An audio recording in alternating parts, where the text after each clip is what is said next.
On the porch of Bob and Linda's workshop, a group of gourds lie in the sun.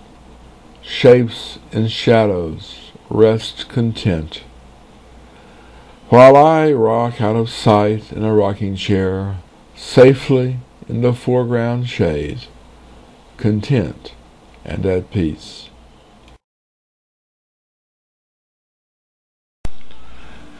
Many have run, walked, or biked down the Pinellas Trail. Shade is scarce on the trail, and it's best to run, walk, or bike with a determination hardened by the heat of the sun.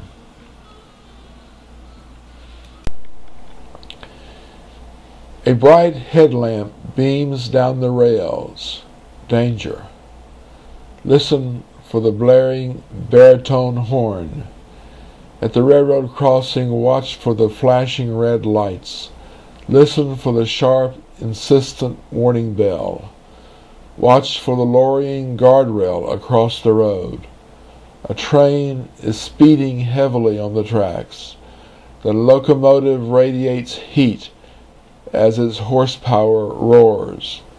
It pulls in tow many freight cars at rapid speed, tons of freight, imbued with single-minded force.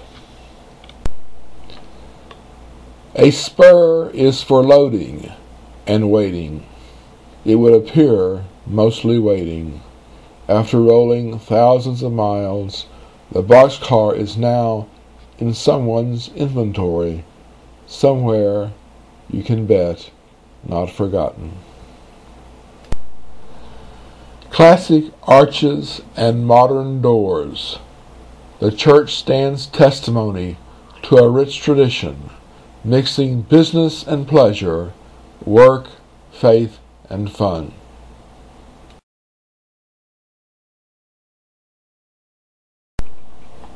St. Petersburg invites a stroll along the bay, inviting an hour's stay or a lifetime's.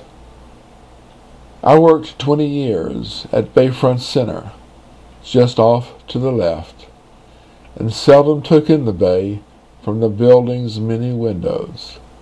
I took it for granted that the bay would always be there, which it may be, but not for me.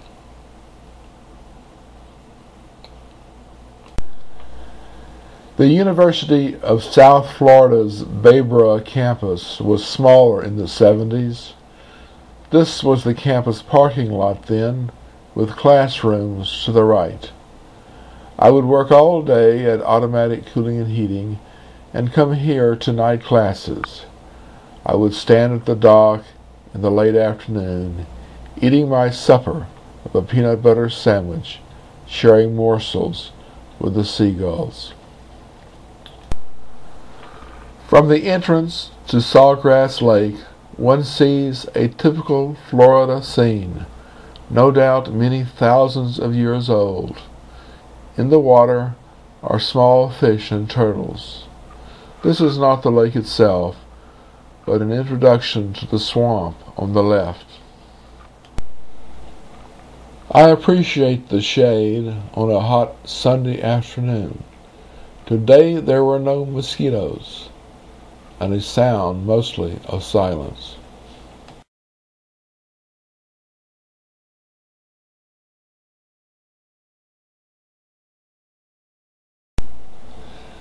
The walk above Sawgrass Swamp is long and has many turns. Below, vegetation is thick, and alligators sleep in the mud. Walking along, one has a sense of privilege, to be in the midst, but at once above it all. Sawgrass Lake anticipates the evening, when human visitors from the day will go home and leave the nocturnal residents of the swamp to rouse from their sleep and turn near silent invisibility into a symphony of instinct and pursuit.